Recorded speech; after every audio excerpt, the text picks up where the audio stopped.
Bienvenidas compañeras, compañeros, a otra emisión de Alternativa. Juan Pazimiño, un destacado historiador, un querido amigo maestro, ha tenido la gentileza de darnos un tiempito más para completar las reflexiones de la vez anterior sobre este siglo que se ha cumplido del triunfo de la Revolución Juliana. Muchas gracias, Juan. Bienvenido. Gracias, Pedro, y gracias a toda la audiencia. En efecto, pues hay algunos temas que pueden servirnos para esta segunda parte, anticipándote que esta vez vamos a tener que acortar un poco el programa Vos me dices, no hay debido a problema. alguna razón personal. Y de todas maneras, pues vamos adelante y te agradezco mucho de tu gentileza de comunicarte, de hacerme partícipe de tu programa y naturalmente a todas las personas que nos están siguiendo. Bueno, yo te he visto muy activo en estos días y con esta misma ocasión y igual en otras, ¿no? Pero yo creo que me parece que es muy peculiar y muy atinado ese enfoque estratégico, ¿no? De los grandes ciclos y de los paralelos que se plantea respecto al permanente acecho oligárquico sobre el aparato del Estado ecuatoriano. ¿Cómo retomarías vos la discusión y la pormenorización de ese problema en perspectiva también de lo que está pasando ahorita en el Ecuador, ¿no? Partamos de un hecho general. Ecuador es un país subdesarrollado y es un país en el concierto de América Latina de los de mayores problemas para enfrentar el desarrollo. Claro, tenemos sociedades, todas las latinoamericanas se puede decir son sociedades subdesarrolladas, pero unos países como México, como Brasil, como Argentina, están en una situación de mayor avance, mayor modernización, que lo que son países como Ecuador o Bolivia. Y eso que en los años 70 y posteriores, el Ecuador se ocupa, según las estadísticas de la propia CEPAL, de una especie de país de mediano desarrollo, pero en términos reales el nuestro es un país todavía atrasado, todavía pobre, no logra consolidar procesos de modernización capitalista, industrial, tecnológico. Y entonces, en esas condiciones, nuestra realidad sigue siendo primario exportadora, agroexportadora. Cierto es que hay el petróleo de por medio y cierta explotación minera, pero quitando eso, si es que se nos arruina el petróleo próximamente, si caen los precios, si no podemos exportar petróleo, sobrevivimos con 4 o 5 productos: banano, camarones, flores, eh, productos del mar y escasamente algún otro mineral que pueda suplantar. Somos un país primario exportador. Y mientras el campo predomine, como ha sido bien analizado en toda América Latina, mientras el campo predomine, mientras la agroexportación predomine, entonces las relaciones de producción, las relaciones sociales, las relaciones económicas, tampoco adquieren la dinámica, el desarrollo que uno podría esperar, como ocurre en las urbes con el propio trabajador obrero, constantemente sujeto al salario, a las 8 horas, a las 40, donde se puede regular eso. En el campo es bien difícil regular que sean 8 horas de trabajo, 40 horas a la semana. Los cambios climáticos en nuestro país cambian incluso de región a región. Entonces, el campo es un centro, es un factor que nos está limitando en las posibilidades de desarrollo. Bajo esas condiciones, nosotros no tenemos unos empresarios emprendedores, unos empresarios que hagan la transformación para que el Ecuador sea moderno, capitalista, altamente desarrollado. Nuestros empresarios son bastante limitados en las posibilidades incluso de sus negocios. Sus negocios suelen ser más poner fondos y valores en el exterior, en paraísos fiscales, en inversiones financieras. pero construir propiamente una sociedad capitalista moderna, industrial, tecnológica, no es un gran sueño ecuatoriano. Y por ello insisto en esto, ¿no? Entonces, tenemos estos límites que hacen que la actitud de nuestros empresarios, y particularmente si son primarios exportadores, agroexportadores, terratenientes, no es propicia para generar el desarrollo. Nos ocurre en este sentido algo parecido a lo que nos ocurría en la época plutocrática, donde dominaban los agroexportadores del cacao, los banqueros, los comerciantes importadores y los hacendados de la sierra. Entonces, no se podía hablar de una democracia consolidada bajo esas condiciones y con ese tipo de clase dominante, con ese tipo de empresariado, de burguesía recién surgiendo. En la actualidad nos encontramos, digo, en una situación parecida. Si seguimos siendo un país primario exportador, no se ha producido un cambio de la matriz productiva, no nos hemos modernizado tan a la perspectiva capitalista con una modernización industrial importante, peor tecnológica, y en esas condiciones nuestra democracia es frágil, nuestra democracia no es todavía institucional. Juegan en el ambiente social, peor si es que destruimos las instituciones públicas, juegan en el ambiente social el clientelismo, la facilidad del amiguismo, el burocratismo basado en componendas, no se ajusta a la sociedad a los concursos que podrían determinar un mejor tipo de burocracia, y en el sector privado estas cosas igualmente no son de alta funcionalidad. Si es que comparamos países como los Estados Unidos o los países europeos, hay allí concursos, hay capacitación permanente para los trabajadores, incluso con obligación de que las empresas capaciten a sus trabajadores. Los salarios son mejores, existe un mejor mercado.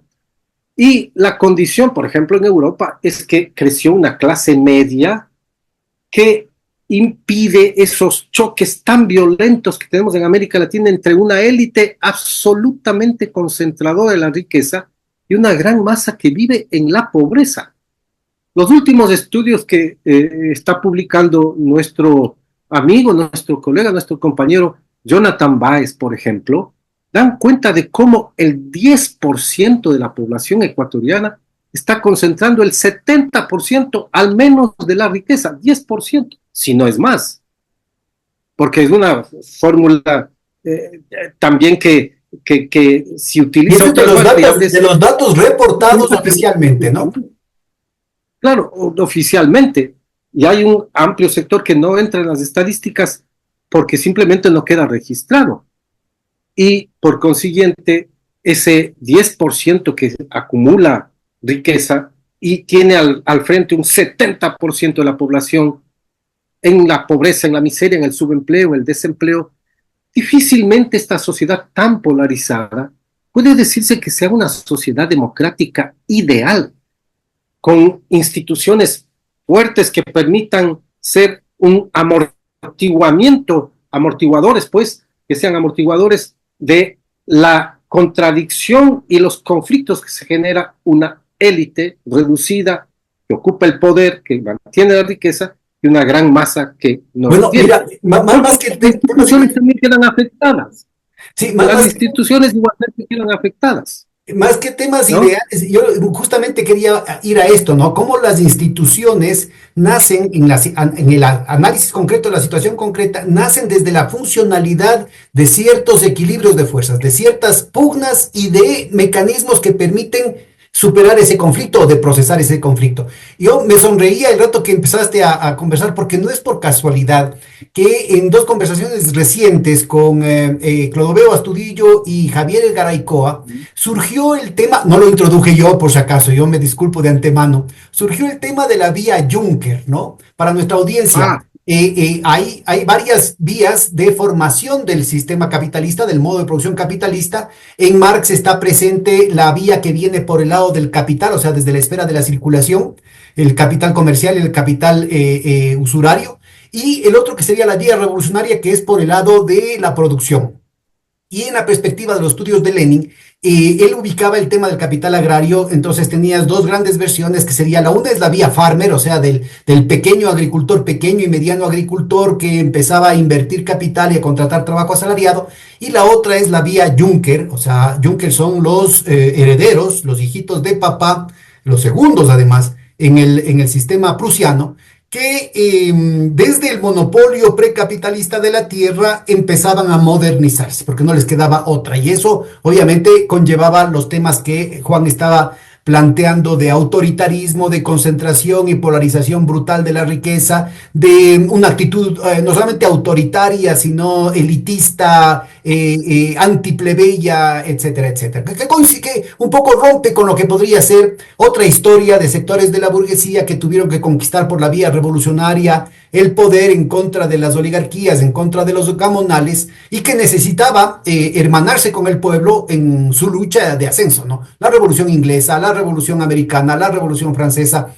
son algunos ejemplos de esta situación. En el caso ecuatoriano, lo que acabas de describir me parece que claramente se ubica en esa discusión. Ahora, el problema que tenemos es que precisamente la Revolución Juliana, pero luego las dictaduras militares, la del 63 y la del 72 hasta el 78, o sea, incluyendo tanto a la fase reformista de Rodríguez Lara como la versión más conservadora y represiva del triunvirato, plantearon una serie de elementos institucionales, de este punto que acabas de plantear, para establecer reglas del juego, un marco de referencia de la dominación que garantice una cierta autonomía del Estado, que garantice la presencia de las leyes, de la institucionalidad, como un tercero confiable frente a las disputas, porque de lo contrario lo que teníamos es el enfrentamiento directo, que es lo que habíamos visto a lo largo de todo el siglo XIX. Y después de la independencia, lo que se ve aquí es la lucha entre los caudillos y directamente a la yugular, ¿no? Por intereses abiertamente, descarnadamente privados. Entonces, el momento en que la Revolución Juliana entra en este proceso de construcción institucional, y luego en cada uno de estos paréntesis dictatoriales, inclusive con la venia de los Estados Unidos, se plantean esta serie de espesores, esta serie de complejidades que le dan una serie de procesamientos a los conflictos entre los sectores de la oligarquía. Y se estaba creando unas condiciones modernas de dominación, pero también de procesamiento de los conflictos, que el momento en que se retorna al pacto plutocrático, tanto después del asesinato de don Eloy Alfaro, como ahora después de la traición de Moreno, lo que entra es también a una serie, abre las puertas, ¿no es cierto?, para el agarre lo que puedas entre las oligarcas, pero al mismo tiempo abre las puertas para una fragilidad enorme del sistema, ¿no? Porque no solamente que se deslegitima, sino que pone en vivito, en carne viva, las broncas entre las distintas fracciones de la oligarquía, ¿no? Las instituciones que el Ecuador ha venido creando desde la independencia hasta nuestros días resultan en un momento determinado frágiles, precisamente por la estructura económica, social y política del país. No puede haber instituciones que funcionen 100% bien con un país que tiene una altísima conflictividad social y donde la miseria, la pobreza, los bajos salarios y la acumulación de riqueza en un 10%, y si vamos a un extremo, en el 1% del país, en un 1% del país, bueno, entonces las instituciones no van a tener esta característica de ser intermediarias, de que sirvan de un colchón en los conflictos sociales. Pensemos en las instituciones julianas. ¿Qué es lo que se crearon, entre otras? En materia económica, el Banco Central. Perfecto, 1927. El Banco Central, cierto es que tiene de una parte un carácter antiplutocrático, antioligárquico. Quitó a los 4 bancos particulares la posibilidad de que sigan haciendo emisiones monetarias y sobreemisiones y grandes negociados con eso. Cierto es. De otro lado, no nació el Banco Central como una institución estatal. El Banco Central nació como una institución privada. Y siguiendo el lineamiento de la Reserva Federal de los Estados Unidos. De todas maneras, es una institución que tiene que ver con la administración, de todas maneras, pública, porque las leyes que acompañaron al Banco Central dan por supuesto que es el Estado el que controla el sistema monetario financiero y es el que regula qué tipo de monedas existen y qué tipo de billetes va a estar. A imprimirse, perdón, y hasta el tipo de cambio. Cuando se crea el Banco Central, se establece por el Estado el tipo de cambio de 5 sucres por cada dólar.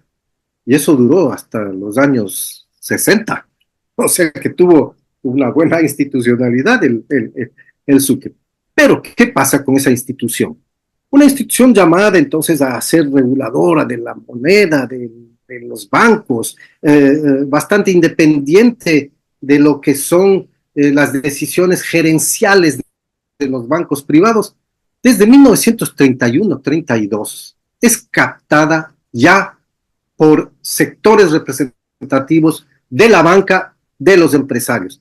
Y finalmente, si es que vamos estudiando la década de los 60, 70, 80, 90, vemos que los directorios del Banco Central, la Junta Monetaria, pertenecen, están controlados por gente que viene de la empresa privada y de los bancos. Entonces, esa institución, en lugar de ser una reguladora monetaria, financiera, con sentido nacional, fue perdiendo ese carácter y se transforma entonces una institución casi al servicio de los banqueros. Pongamos otro ejemplo. La Revolución Juliana creó el Ministerio de Trabajo. ¿Cuál era el propósito? Atender a las clases trabajadoras, protegerlas, garantizar los primeros derechos que entonces se proclaman. Salario mínimo, jornada máxima, derecho de sindicalización, derecho de huelga, contrato individual, contrato colectivo, seguridad social, se crea la caja de pensiones.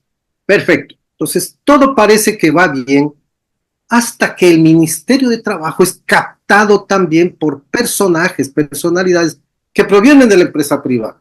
Entonces, no era raro en el Ecuador que se nombre, no ha sido raro en el Ecuador, que se nombre ministro de Trabajo a un empresario. Bueno, con esa visión muy difícil que proteja a los trabajadores y que garantice el cumplimiento de los derechos laborales. Pongamos otro ejemplo, la superintendencia de bancos. ¿Por qué nació la superintendencia de bancos? Con la misión Kemmerer, 1928, igual. ¿Cuál era el propósito? Controlar la banca, establecer regulaciones a la banca, vigilar a los bancos. Con el pasar del tiempo, también las élites aprendieron a captar la superintendencia de bancos y a convertirla en lo que la gente en los actuales momentos reclama. ¿Por qué la superintendencia no controla una serie de desafueros que se están cometiendo en el sistema financiero? Entonces, claro, si está al servicio de los banqueros, si está al servicio del sistema financiero privado, la superintendencia de bancos tampoco cumple la institucionalidad que uno soñaría. Y así podríamos ir viendo las distintas instituciones. Por ello es que... Hablas, antes de que sigas, en este hilo de argumentación... Avance del proceso. En este hilo de argumentación, aprovechemos que vos trabajaste mucho sobre el tema fiscal. Cuéntanos, ¿cuál fue el tema de la modernización de los impuestos y cuál sería el proceso parecido de degradación por la cooptación oligárquica de ese aparato estatal?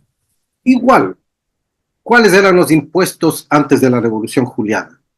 Escasos impuestos al comercio externo, sobre todo importaciones, más que exportaciones propiamente, porque había la idea de que hay que alentar a las exportaciones y por tanto no gravar con tanto impuesto a las exportaciones. Sí las importaciones y otros impuestos menores que iban desde la venta de bienes, la venta de inmuebles, la inscripción en notarías públicas, el papel sellado, sumemos a eso los monopolios del Estado, es decir, lo que se llamaban los estancos, estanco de tabaco, estanco de aguardiente, estanco de pólvora, estanco de fósforos, que daban algunos ingresos al Estado. ¿Y qué más recibía el Estado? Nada más. de tal manera que el Estado era absolutamente raquítico en sus ingresos. Atribuir al Estado el haber frenado el desarrollo económico del Ecuador siglo XIX e inicios del XX es un absurdo. No teníamos grandes ingresos para el Estado. Gabriel García Moreno y Eloy Alfaro tuvieron que suspender el pago de la deuda externa para tener dinero con cual hacer las obras que emprendieron. E hicieron una gran inversión para ese adelanto a su tiempo del país. Los julianos establecen por primera vez el impuesto sobre las rentas. Cierto es que en 1925 se editó un decreto, pero realmente es con la misión Kemmerer que se ajusta todo el sistema, y en 1928, entonces, desde ese año, tenemos en el Ministerio de Hacienda la Dirección de Rentas, que es la que cobraba el impuesto a la renta. Inicialmente el 8% sobre las rentabilidades y una escala muy simple que bajaba, me parece que era hasta el 4%, una cosa así. Con el paso de los años, el impuesto a la renta se convirtió en un impuesto progresivo, esto también es cierto. Y sobre todo desde que llegamos a nuestra democracia, 1979, incluso la constitución del Servicio de Rentas Internas parecía garantizar un sistema progresivo para el Ecuador, bastante eficaz, y que permitiría la redistribución, al menos parcial, de la riqueza. ¿Qué es lo que ha pasado con el paso de nuestros años y según, porque ahí sí hay como ir siguiendo a varios gobernantes desde 1979 hasta nuestros días? Bajo la idea de que el Ecuador tiene demasiados impuestos, lo cual es falso, que se cobran muchos impuestos, lo cual es falso, y que son muy altos nuestros impuestos, lo cual es falso. ¿Y por qué digo que es falso? Porque cuando uno examina los informes, las estadísticas, los estudios que hay sobre este tema, nos encontramos con que nosotros en el Ecuador pagamos menos que el promedio latinoamericano de impuestos. Si entre otras cosas, por el tema de las recaudaciones petroleras, ¿ah? Eso es importante que además, recalcar a la audiencia. Además, entonces pagamos menos que el promedio de América Latina, que es 20%.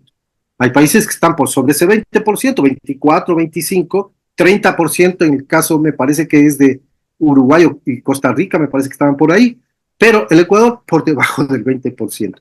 Entonces es una falacia, es un mito aquel de que tenemos muchos impuestos. Pero a su vez, las élites económicas, este tipo de empresariado que mezcla un poco el oligarquismo del pasado y el afán de modernidad, entonces luce capitalista, modernizante, y al mismo tiempo tiene una conciencia muy del pasado oligárquico. Entonces ellos son los que han difundido la idea de que los impuestos son malos, son muy altos, y más desde que ha penetrado el libertarianismo anarcocapitalista a raíz del triunfo de Javier Milei, y siguiendo las ideas de Milei, se está generalizando también la idea en estos sectores de élite, en los sectores poderosos, de que los impuestos son un robo a los ciudadanos. Bueno, con ese criterio, lo que ha hecho el país constantemente es revisar las cargas tributarias, no al conjunto de la población, y sí a las élites. Reducirles sus impuestos. O perdonarles, como han hecho 4 veces en los últimos años, ¿no? Claro, perdonar sus impuestos. Quitar el rango progresivo, alterar el rango progresivo para disminuir la carga tributaria a quienes más deberían pagar. Y el Ecuador, que es uno de los países en América Latina, ocupa el 6º lugar de país más inequitativo entre 20 países que son los latinoamericanos, en definitiva una veintena de países. Entonces, siendo el Ecuador el país más inequitativo, 6º en la escala, el impuesto a la renta debería ser el impuesto más importante de recaudación en el Ecuador. Que es otro de los rasgos del Estado moderno, ¿no? Es decir, la relación de la distribución del ingreso antes de impuestos y después de impuestos en los países desarrollados muestra claramente una operación redistributiva para reducir las brechas. En el caso del Ecuador eso no sucede y cada vez yo vivo en Europa Y aquí en Europa, Italia, tiene las personas comunes, normales, llegan a pagar hasta el 50% de sus salarios de impuesto a la renta. Es increíble. ¿Qué pensar en Noruega, en Islandia, Finlandia, Suecia, que tienen altísimo impuesto a la renta? Claro, buenos salarios y todo lo demás, pero altísimo impuesto. Y las empresas tienen que pagar altos impuestos.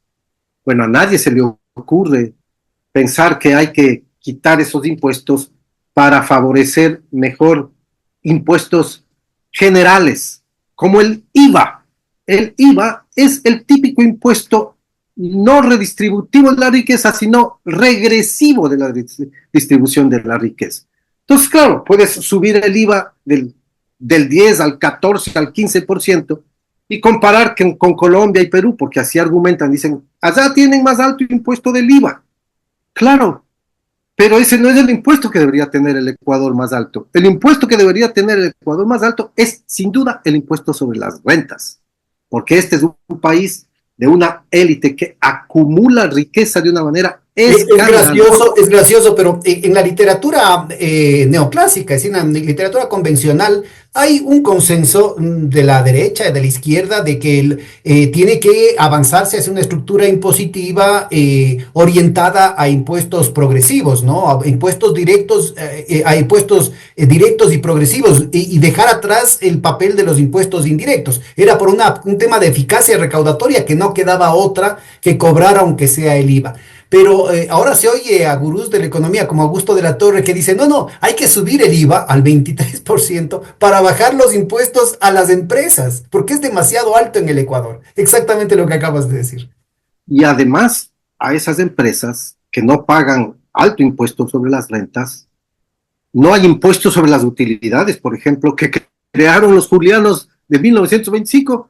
Ellos, los de la primera junta que presidía Luis Napoleón Dillon, crearon un impuesto sobre las utilidades, sobre los rendimientos del capital, como se llamó entonces. Ese impuesto no tenemos. Y valdría la pena crear un impuesto sobre las utilidades. A ver, aprovechemos este tema porque me parece que es interesante. ¿Por qué no nos cuentas un poco cuál fue la pugna, no? Porque no es que fue una cuestión homogénea, de hecho hubo una cantidad de movidas, serruchadas de piso, conspiraciones al interior de la Revolución Juliana, antes, durante y después de la Revolución Juliana, porque había una lucha de distintos intereses, sobre todo de las fracciones dominantes, para orientar el curso de los acontecimientos. En esta construcción modernizante de un Estado nacional por encima de las clases, de las élites al menos, con un sistema de dominación, si vos quieres, beberiano, administrativo, burocrático, racionalizado, se plantean una serie de debates en las que sin duda el más lúcido de esos vectores fue Luis Napoleón Dillon, que mencionabas hace un momentito. Pero cuéntanos cómo se fueron dando las disputas y cuál fue la operación, porque en última instancia, vos mencionas, el impuesto se decreta en 1925, pero en realidad se aplica solo cuando vienen los gringos. Luis Napoleón Dillon Sí, venía planteando el tema del Banco Central desde antes, pero él resulta no una pudo hacerlo y paradoja. tuvo que traer a los gringos, y así por el estilo. Cuéntanos un poquito. Resulta una paradoja. La primera junta de gobierno, 1925, que dura 6 meses, es decir, desde julio hasta diciembre, porque en enero se cambió esa primera junta. En esa junta actuó como presidente, dijéramos, como un gran impulsador de los cambios, Luis Napoleón Dillon. No había duda que tenía un liderazgo por su capacidad de conocimiento económico, por ser un industrial quiteño, por tener vínculos eh, empresariales, haber viajado y todas estas condiciones que le preparaban para entender mejor el tema. Y cuando él propone la creación de un banco central, recibió los ataques inmediatos de la plutocracia bancaria, de los 4 bancos de emisión: Banco Comercial y Agrícola de Guayaquil, el Banco del Ecuador, el Banco de la SOAY y el Banco del Pichincha, y particularmente el Banco Comercial y Agrícola de Guayaquil, que era el mayor de todos, porque se decía que el Banco Central venía a liquidar no solo la empresa privada, sino a intervenir en funciones privadas como son las de acción de los bancos en cuanto a cobrar intereses, en cuanto a dar créditos, en cuanto a recibir depósitos, ahorros, etcétera. Bueno, de todas maneras, el Banco Central se creó con fecha 9 de octubre de 1925, pero fue tal la reacción bancaria, no solo en la costa, sino también en la sierra, que ese Banco Central no entró a funcionar.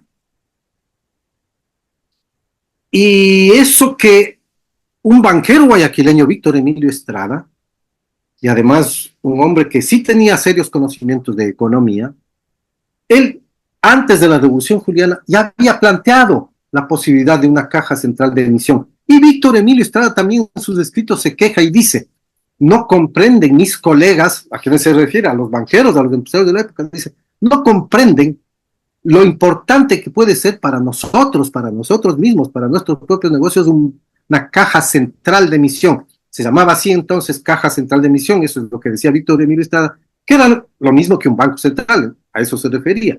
E incluso propuso Víctor Emilio Estrada que se traiga, que el país traiga a la misión Kemmerer. No ocurrió, llegaron los julianos, boicotearon la creación del Banco Central, tuvo que llegar Isidro Ayora, abril de 1926, para entonces plantear en la venida al país, al Ecuador, de la misión presidida por Ahora, Edwin cuéntanos Walter. cómo operaron, cuéntanos un poquito el modus operandi, porque de nuevo, vamos viendo el papel de los medios de comunicación, vamos viendo el papel de la academia, vamos viendo el papel de los gremios, vamos viendo el papel de todo este aparato, de qué es lo técnico, ¿no? Porque hubo también todo un debate diciendo que eso era una barbaridad, que iban a llevar Sí, al sí. país al caos, que iban a destruir al sistema financiero, y sobre todo por el hecho de que el Banco Comercial y Agrícola, primer interesado en que no aparezca el Banco Central, había estado ya para entonces tremendamente desprestigiado. ¿Cómo lo logró? Los bancos de emisión debían tener una base, un respaldo para la emisión de la moneda. El oro, 50% de del valor de la emisión debía estar respaldada en oro. A esto se le denomina el patrón oro. Pero además, los billetes de banco podían canjearse por oro. Si es que uno iba a un banco directamente con el billete, podía canjear por una determinada cantidad de oro. A esto se llamaba convertibilidad. O sea, teníamos patrón oro y convertibilidad desde, me parece que es 1883, cuando se crea el Sucre y ya se establecen este tipo de regulaciones. Pero en 1914, a propósito de la Primera Guerra Mundial, todos los países se cuidaron de que el oro de sus reservas no salga, se mantenga. Y entonces nuestro país, también por presión bancaria, decretó una famosa ley que se llama la ley moratoria. ¿Qué implicaba la ley moratoria? Que los billetes no se conviertan en oro, es decir, se suspendía la convertibilidad. Al suspenderse la convertibilidad, entonces ya no había la necesidad de exigir que por los billetes con los que voy al banco, eso me canjeen con oro. Ya no había esa posibilidad. Y por tanto, los banqueros comenzaron a imprimir billetes y sobreemitieron moneda. Si el respaldo debía ser 50% en oro por el valor de las emisiones, la sobreemisión hizo que ese 50% se redujera 30, 20%. Y eso fue un gran negocio de los banqueros. Una caja central de emisión lo que venía es a regular para que no cada banco haga el negocio, sino que todos los bancos compitan con un mismo ordenamiento. La caja central de emisión emitía para todos. Recordemos a nuestra Esa era la audiencia idea. que además la sinvergüencería era tal que los bancos privados, estos cuatro bancos de inversión, imprimían los billetes que querían y le prestaban al gobierno. Es Eso decir, merece puro papel. merece una particular apreciación. Ya dije antes que el Estado ecuatoriano ha sido raquítico prácticamente durante su primer siglo y más todavía. ¿Y de qué vivía entonces el Estado si tenía insuficientes ingresos por los tan bajos o ausentes tributos? Vivía de los préstamos bancarios. ¿Quién prestaba al Estado? Los banqueros privados.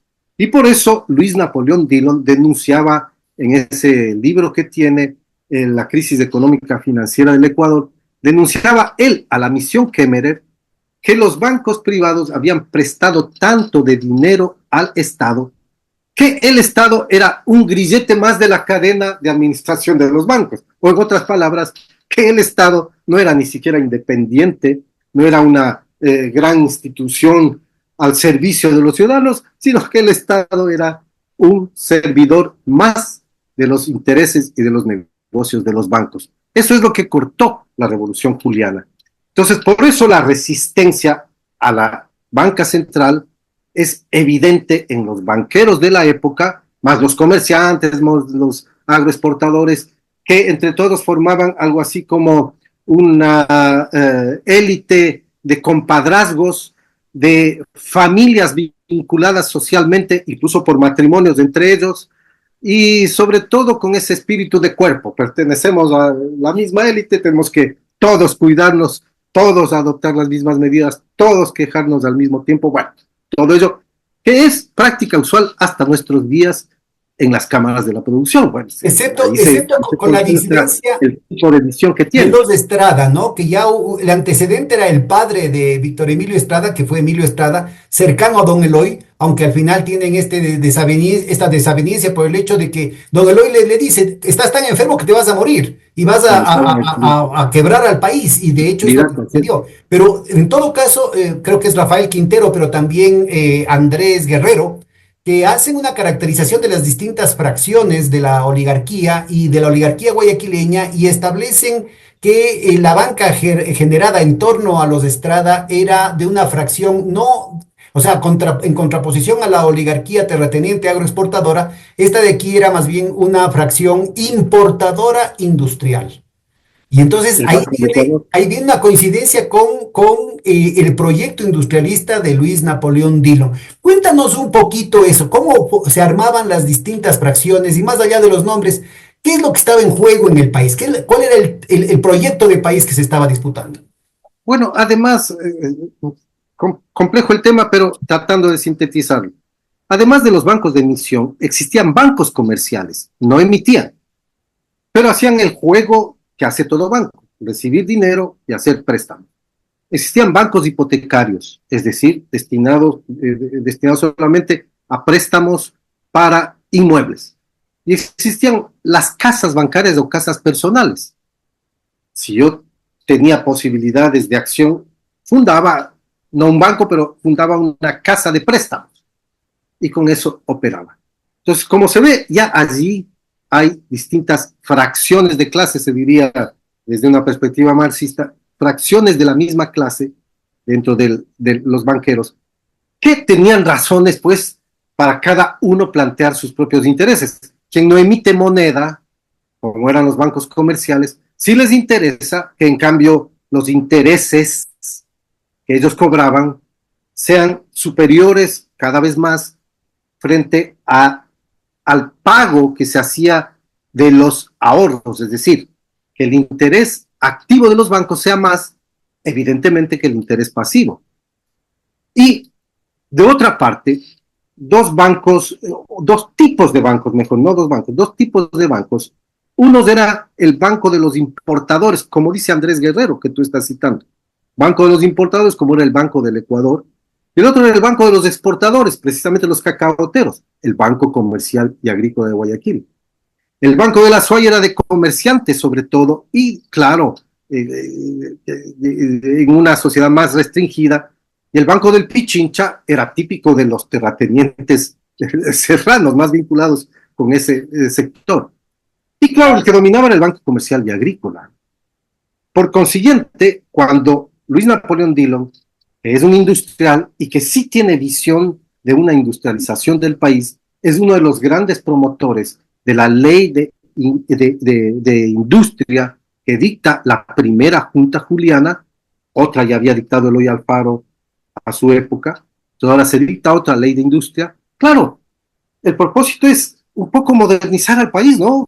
Que salga de esa, de esa tan vieja situación de país agrícola, cacaotero, con indígenas, campesinos y montubios súper explotados. Y en ese Entonces, sentido, Luis cambio, Napoleón Dillon muy adelantado a su época, además en términos claro, de calidad intelectual claro que y de sí. las corrientes del pensamiento muy heterodoxo, con un esquema muy coherente, lo que sería un industrial, más un empresario schumpeteriano. En el marco de todo Sí, esta marea de Juncker, aparece un empresario schumpeteriano que necesita un aparato financiero para poder justamente financiar el proceso de acumulación, el proceso de inversión que se requiere ese impulso industrial. exactamente, así es. Entonces, él sí tiene una visión de modernización capitalista del país, siendo un prosocialista, porque al mismo tiempo tenía una mentalidad socialista. Él Estábamos no, acordando, no fue un militante.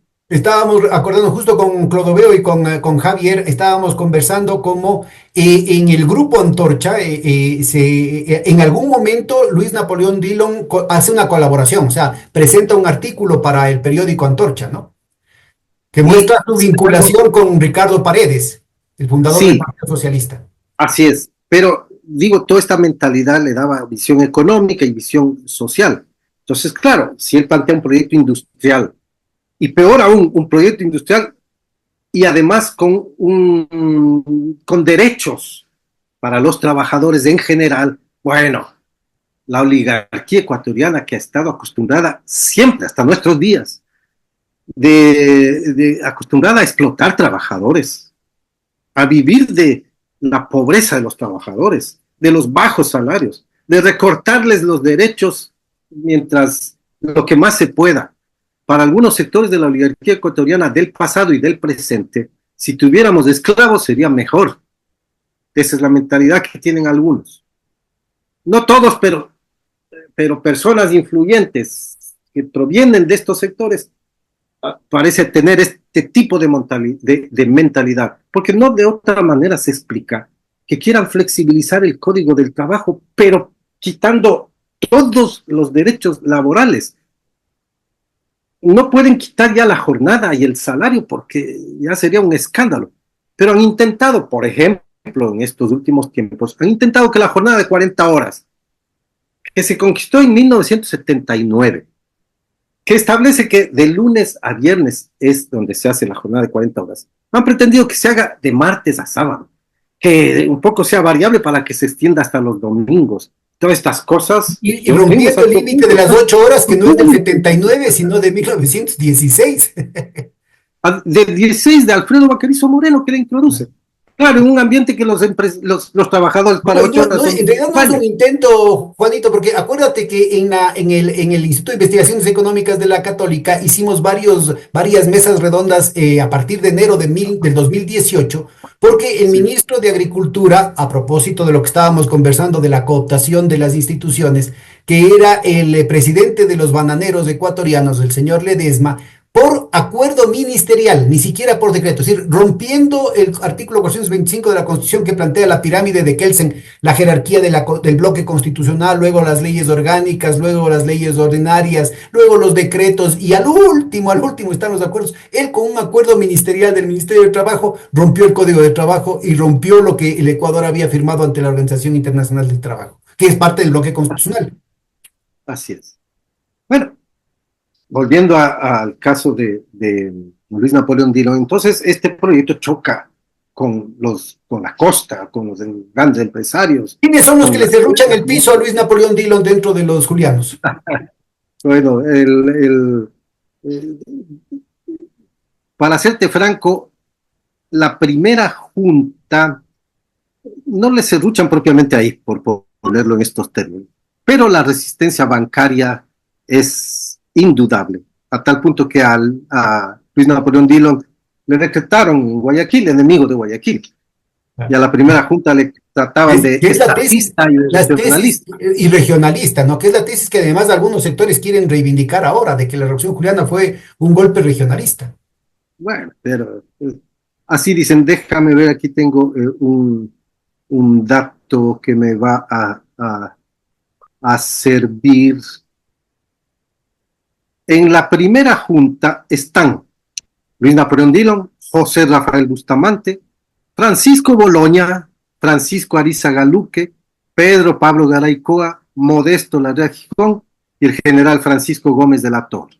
Esta primera junta no tuvo en general problema porque Luis Napoleón Dillon es el que ganaba a todos en su vehemencia y en su Arizaga Luque para cambiar era, el país. Arizaga Luque toda su vida tenía una posición progresista, eso tiene un papel muy destacado en la revolución del 28 de mayo del 44 también, ¿no?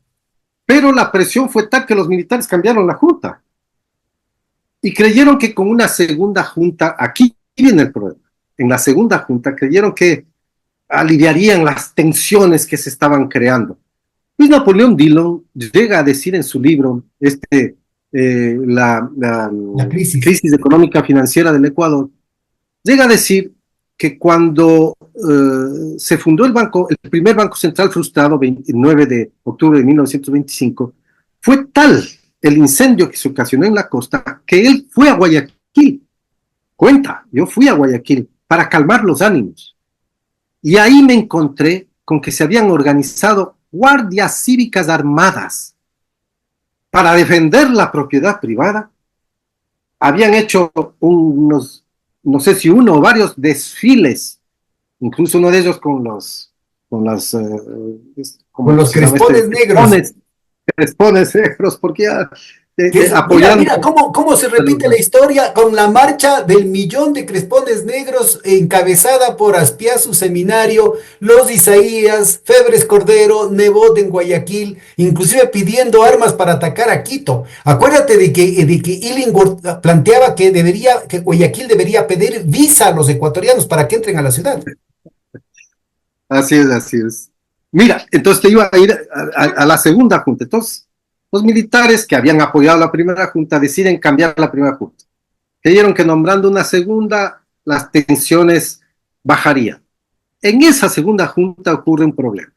Esa segunda junta está integrada por Julio Moreno, Homero Viteri Lafronte, Isidro Ayora, que ya entra a la junta, Humberto Albornoz, banquero, Adolfo Hidalgo Nevares, José Gómez Gold. Ya un poco la inclinación es distinta. Y esta junta convocó a las conferencias bancarias. La junta se estableció en enero. Se convocaron a las conferencias bancarias en febrero. Y en esas conferencias bancarias, que eran algo así como poner de acuerdo el Estado, la institucionalidad y sobre todo oír a todas las fuerzas, los banqueros, el comercio, etcétera, pero sobre todo los banqueros, conferencias bancarias nacionales para discutir el tema del país. Bueno, allí esas conferencias estaban boicoteando todo el proceso. Esas conferencias se prolongaron en el tiempo sin resolver nada, se pasaban en discusiones. Pues los militares se dieron cuenta del asunto y dijeron, no, hasta aquí termina esto. Así es que la segunda junta duró solo 3 meses y dijeron, la experiencia de las juntas ha sido fatal, así es que mejor nombramos un presidente.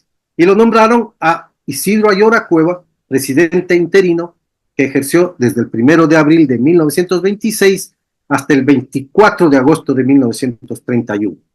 Cierto que primero como presidente interino, luego como presidente interino constitucional, luego como presidente constitucional nombrado por la Asamblea, es decir, 3 títulos, la misma persona, pero ese es el ciclo de Ayora. Cuéntame, ¿cuáles son los intereses que están detrás de Isidro Ayora?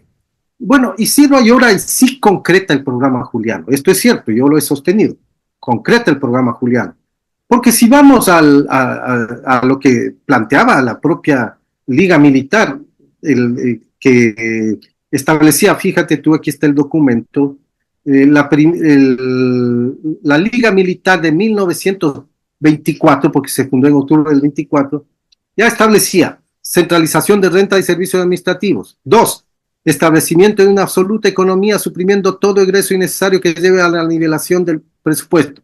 3, supresión de la ley de inconvertibilidad de billetes, establecimiento del Banco Nacional que dé valor a la moneda. Eso del Banco Nacional, hay que quitar la palabra y es Banco Central. 4, formación de un verdadero plan al que se sujetará la construcción de las obras públicas. 5, el gobierno se encargará de fomentar la instrucción primaria. 6, implantación de leyes eficientes para el mejoramiento del obrero, fuerza viva del Estado. 7, organización del ejército.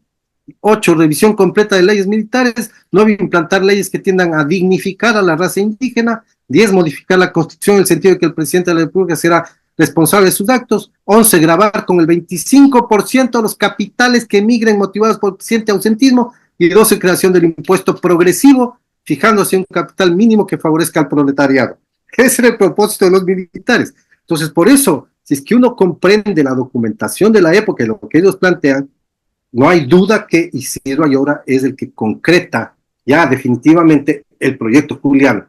Y la misión Kemmerer viene, y los empresarios ecuatorianos y los banqueros ecuatorianos confiaban en que esta misión Kemmerer venía a salvar sus intereses.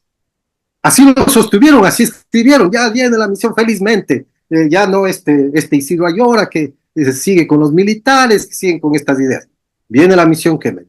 Y la misión Kemmerer hizo un trabajo silencioso, apartado, 6 meses, no dieron al público nunca a conocer qué es lo que estaban haciendo.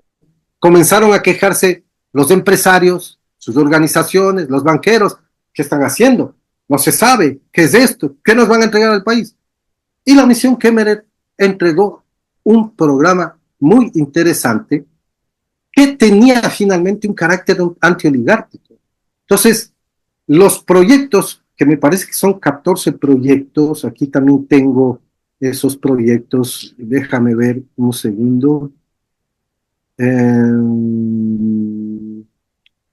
A ver si está aquí la misión Kemmerer. Sí, proyecto de ley de régimen, reglamento de cobranza de impuestos sobre exportaciones de marfil, decreto y documentaciones de aduana, reformaban las aduanas, ley creación del Banco Central, ley de monedas, ley general de bancos, ley sobre contratos de prenda agrícola, ley orgánica de presupuesto, de organización funcional y actividades del ramo administrativo, reorganización de la contabilidad, esto es las cuentas, la Contraloría, proyecto de ley para impuestos sobre la propiedad rural, constitución política, crédito público, trabajo, etcétera, proyecto de ley sustitutiva de impuesto a la renta, proyecto de contrato de empréstito, estatutos administrativos de cada ministerio y la constitución que se reformaba con la introducción de estos derechos iniciales del trabajo. Entonces, todo eso crea el ambiente de que la misión Kemmerer finalmente tuvieron que admitirla porque no había más remedio, ya no podían luchar con esta situación, que de otro lado tenía que ver con la expansión del sistema federal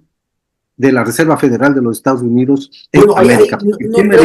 Lástima que no tienes mucho tiempo, pero solamente para una nota al pie de página para nuestra audiencia, sí hay una diferencia importante entre la propuesta original de Dillon, del Banco Nacional, frente a lo que sería el Banco Central tipo Reserva Federal. Hay una diferencia operativa muy importante que termina de resolverse en 1931, cuando el Banco de Inglaterra se roba nuestro oro. Pero ese podremos comentar en otro momento. Entonces, el Banco Nacional tiene otra operatividad y no es trivial la diferencia. Dillon y la fracción que estaba impulsando esto tenía la versión de un sistema soberano de crédito que tienen que resignarse ante la inviabilidad política por el poderío que tenían los sectores oligárquicos y terminan sometiéndose a la visión de un banco central con caja de conversión. Exacto. Y la misión Kemmerer ya venía, desde luego, en Chile, en Colombia, ya tenía experiencia, y venía de otros países europeos igual, creando bancos centrales. Este es el propósito de la misión, y se crearon. Entonces, esto desengañó a la oligarquía, pero no podía hacer más, ya que habían aceptado esa misión, y de hecho, ya con Isidro Ayora se estableció la institucionalidad nueva, y esta misión, de otro lado, dijéramos, esta misión siendo norteamericana, la época no fue mal vista. Años más tarde, es José Peralta, en uno de sus escritos, que cuestiona la misión Kemmerer, pero ya había pasado. Pero años más tarde, es Peralta el primero y casi el único. Pero entre otras cosas, porque ya para entonces había muerto Dillon, ¿no? Sí. La misión Kemmerer, dice Peralta, es una avanzada del imperialismo norteamericano en América y en el Ecuador. Claro, él se dio cuenta años después. Hoy podemos decir, era parte de la estrategia norteamericana para crear bancos centrales.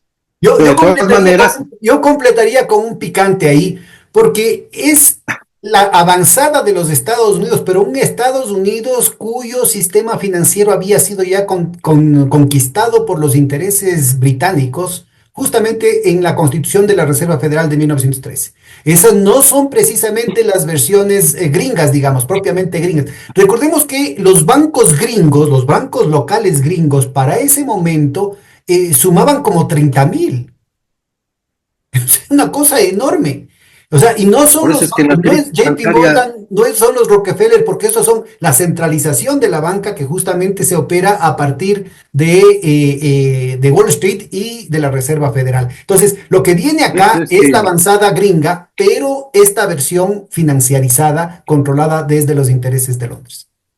por eso es que en la crisis de los años 20, en los Estados Unidos, 1929, quiebran miles de bancos. No es uno, no es dos, miles de bancos. De otra parte, comparativamente, Pedro, ¿no te parece? Un país como el nuestro, atrasado, pequeño, sin mercado interno, ¿qué hacían 4 bancos de emisión en el país? Ajá. Más los bancos comerciales, más los bancos hipotecarios y más las casas bancarias. Bueno, hay demasiados bancos, más bien podríamos decirlo. Sí, pero En esa además, época, además y bien que estás comparativamente con en la actual Italia. también, ¿cómo te explicas? Porque tú tendrías, ¿no es cierto?, comparativamente una cantidad de pequeñas ciudades, de villorrios realmente en Italia, en Alemania, donde más florecieron este tipo de cosas, en los Estados Unidos mismo, en los que se dieron una cantidad de formas bancarias, digamos, cajas de ahorro, los bancos vinculados a la iglesia, ¿no? Mutualistas, cooperativas, distinto tipo de formas que estaban vinculadas a las necesidades de acumulación de la pequeña y mediana empresa. Y ese es un tema importante porque uno a veces dice, no, pero es que el Ecuador siempre ha sido subdesarrollado, atrasado hasta ahora mismo. Sí, pero nosotros podríamos comparar también con áreas, ¿no es cierto? Sobre todo no las grandes ciudades, pero una cantidad de pequeñas y medianas ciudades en Europa, en Estados Unidos, con situaciones igualmente agrícolas, con situaciones de atraso, con situaciones de subdesarrollo en términos del mercado, en el que la banca pudo dar una tónica dinámica al proceso de acumulación y que permitió un desarrollo importante de las fuerzas productivas locales, ¿no? Pedro, y terminemos con 2 ideas adicionales de mi parte.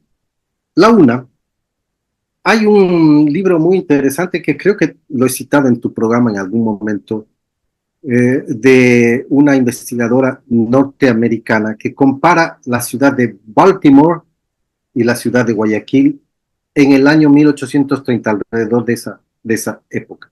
Entonces dice que las dos ciudades eran comparables. Incluso en Guayaquil se encontraba con mayor espíritu emprendedor que Baltimore. Pero, ¿qué es lo que les diferenció en el tiempo a las dos ciudades? Eh, eh, Dice esta autora, me estoy olvidando el nombre de, de esta investigadora, bueno, pero dice en definitiva que lo que les diferenció fue la actitud ante la sociedad y el trabajo. En Baltimore, Camila Townsend, ya me acordé, Camila Townsend, la actitud ante la sociedad y el trabajo en Baltimore fue crear escuelas, capacitar a los trabajadores, tratarlos bien en definitiva y promover en algo su condición, mientras en Guayaquil la actitud fue menospreciar o considerar que la sociedad en conjunto, la sociedad pobre, era algo así como una masa a la que había que tener mucho cuidado, porque no es una masa confiable y no se preocupó la oligarquía de esta ciudad, Guayaquil, de hacer escuelas, caminos, hacer el progreso. Entonces, eso diferenció a las dos ciudades. Tiene mucho que ver eso con el pensamiento que tiene la élite que domina el Ecuador y que ha dominado históricamente el Ecuador en distintas épocas. No tienen una mentalidad para el bienestar colectivo, para el bienestar social. Tienen solamente el criterio de que sus negocios, sus empresas y su riqueza vale, los otros sabrán cómo se desempeñan. Lo cual nuevamente nos remite a la comparación con el día de hoy. Exactamente. Entonces, con ese criterio, no generan desarrollo, no generan bienestar social. Y la segunda comparación que te quería hacer para rematar antes de terminar, como te había anticipado, es que el Banco Central de la Revolución Juliana tenía varias funciones: emitir dinero, fijar la tasa de interés, guardar la reserva oro, fijar la paridad monetaria, fijar el encaje bancario, porcentaje de los depósitos de los bancos en el Banco Central, sus funciones principales, pero ante todo emitir dinero, emitir billetes. Desde entonces tenemos los billetes que decían Banco Central del Ecuador, etcétera, las cantidades. Bueno, y en ese entonces era Banco Central del Ecuador, Sociedad Anónima, ¿no? Inicialmente. Después ya cambió porque me parece que es con la reforma Triffin del 37 que ya se crea la Junta Monetaria. No, ya el no, esquema es el Bombita, 1973, que nacionaliza el Banco Central, eso se conoce muy poco. Es recién. Pero antes ya, sí, pero ya dejaron de pasar como sociedad anónima porque era otra la estructura, Junta Monetaria y todo esto. Bueno, hay una reforma del 37 que es de Gómez Morín, ¿no? No de Triffin. Y la otra de Triffin del 47, 48. Y bueno, esto me lleva, decía yo al final, el Banco Central que nació de la Revolución Juliana murió con la dolarización.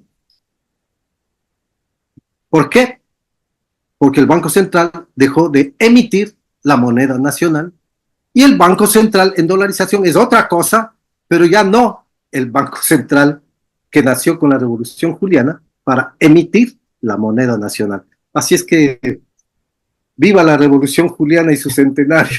Y esa es una discusión muy importante porque economistas de izquierda y de derecha coinciden en que el Banco Central debería desaparecer. Yo creo que eso sería un golpe durísimo a la soberanía ya mermada del país. Así es que muy interesante, Juan, te agradezco muchísimo y ojalá algún rato te podamos trincar con un poquito más de tiempo para profundizar tantos temas que has dejado ahí en carpeta. Temas quedan todavía. Gracias, Pedro. Un gran abrazo, cuídate. Un abrazo, que estés muy bien. Chaito. Chao, chao.